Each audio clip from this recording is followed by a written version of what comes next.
Papalabasin ng administrasyon na ako ay isang terorista sa loob at labas ng Pilipinas. Para mailibing ako kasama ang katotohanan kahit saan man ako pumunta. Sinabi na agad sa akin ni Speaker Romualdez na kailangan ko makapag-deliver ng 2 billion pesos kada buwan para sa pagdi-deliver ng male-maletang pera patungo sa bahay ni Speaker. Ang sinabi mismo ni Speaker Martin sa akin na hati sila ni Pangulong Marcos sa perang yon para gamitin bilang bagsakan at imbakan ng pera mula sa mga SOP, collection at deliveries na para sa Pangulo. Huwag mo akong pigilan sa mga insertions ko. Huwag ka nang makialam sa budget. Ang gusto niya ng 50 billion pesos na insertion. Ngunit ang sagot ng Pangulo, humingi ka ng bago or dagdag na insertions.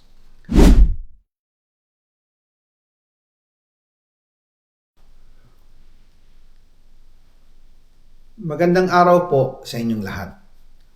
Bago ko ipagpatuloy ang aking paliwanag, nais ko munang magpasalamat sa inyo. Maraming salamat sa inyong bukas na isipan, sa inyong pasensya, at sa pagtanggap ninyo sa mga impormasyong aking ibinabahagi. Alam kong hindi madali ang mga paksang ito. Mabibigat at mahirap tanggapin. Hindi po ako makauwi dahil malaki ang banta sa buhay ko. Ngayon naman ay meron kaming natanggap na balita.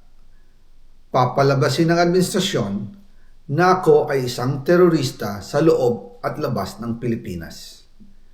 Para mailibing ako kasama ang katotohanan kahit saan man ako pumunta. Pero mahalagang malaman ng taong bayan ang katotohanan. Muli, taos-puso akong nagpapasalamat sa inyong pakikinig. Una po sa lahat, sinasabi ng ICI at ni Henry Alcantara na 21 billion pesos daw ang napunta sa akin. Hindi po totoo yun. Wala akong natanggap na ganyang halaga. Ang totoo, mula 2022 hanggang 2025, ang kabuuang pera na dumaan sa akin para ibigay kay Pangulong Bongbong Marcos at kay dating Speaker Martin Romualdez ay umabot sa 56 billion pesos at hiwalay pa dyan ang 100 billion pesos insertion ng Pangulo sa 2025 budget. Pati na rin ang 97 billion pesos flood control insertion na inilagay sa NEP ng 2026 national budget. Balikan natin kung paano ito nagsimula. Noong 2022, kakaupo ko pa lang bilang chairman ng House Committee on Appropriations, sinabi na agad sa akin ni Speaker Romualdez na kailangan ko makapag-deliver ng 2 billion pesos kada buwan.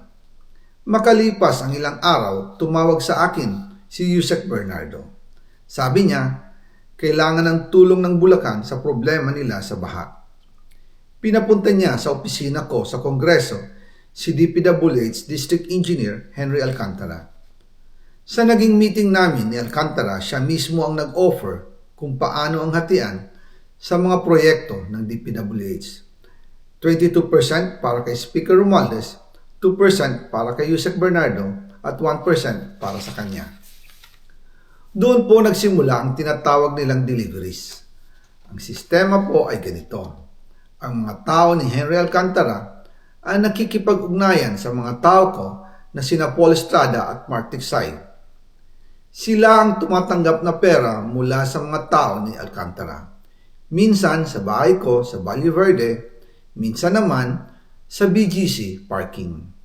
Pagkatapos nilang makuha ang pera, sila Mark at Paul naman ang nag-aayos o nakikipag-coordinate sa tauhan ni Speaker Martin Romualdez na si Jocelyn Sereno para sa pagdi-deliver ng male-maletang pera patungo sa bahay ni Speaker.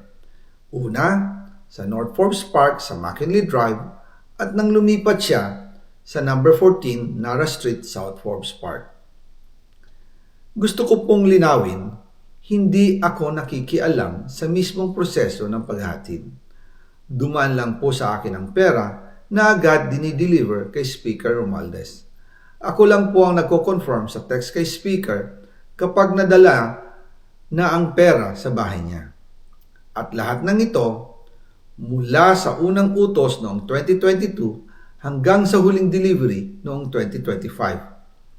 Umabot sa mahigit 55 billion pesos plus ang naihatid sa bahay ni dating Speaker Martin Romualdez. Madalas hindi nabubuo ang hinihinging 2 billion pesos bawat buwan ni Speaker, kaya iyan ang final total. Ang sinabi mismo ni Speaker Martin sa akin na hati sila ni Pangulong Marcos sa perang yon. Ang listahan ng mga deliveries na ito, kung kailan, magkano, at saan dinala, ilalabas ko po kasabay ng video na ito. Noong November 2024, habang nasa proseso kami ng pagtatalakay ng budget, nakipag-meeting sa amin ni Speaker Martin si Yusek Jojo Cadiz. Sabi niya, masama raw ang loob ni Pangulong Marcos, wala raw siyang natatanggap na remittance. At dahil laging napapagalitan si Speaker Martin ng Pangulo mula Setyembre hanggang November, inutusan niya ako na mag-deliver ng 1 billion pesos para kay BBM. Ayon pa kay Yusek Jojo, nang ipaalam niya ito sa Pangulo, ang utos sa kanya ng Pangulo ay mag-ingat at siguraduhin si Yusek Jojo lang ang maghahatid. Ang instruction po sa akin ni dating Speaker Martin Romualdez ay dalhin sa number 30 Tamarind Street, South Forbes Park at ibigay kay Yusek Jojo Cadiz dahil ito raw ang drop-off point na malapit sa bahay ng Pangulo.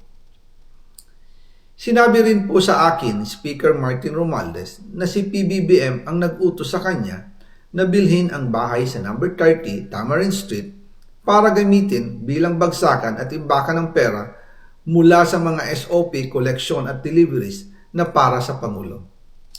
Noong December 2, 2024, personal kong i-deliver ang 200 million kay Yusek Jojo Cadiz sa number 30 Tamarind Street, South Forbes Park.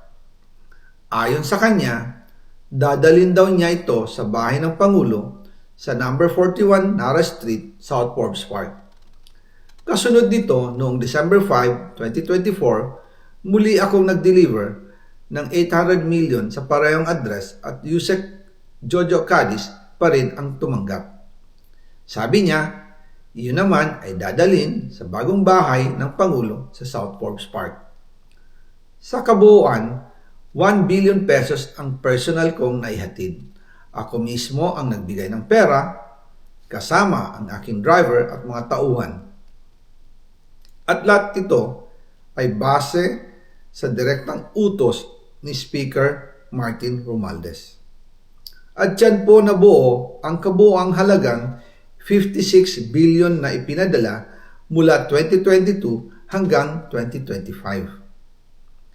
Pero kahit na na-deliver na ang 1 billion pesos para kay Pangulong Marcos at kahit na naisama na rin sa 2025 budget ang 100 billion pesos insertion sa pamamagitan ng BICAM Committee, ayon mismo sa utos ng Pangulo, nagagalit pa rin daw si BBM.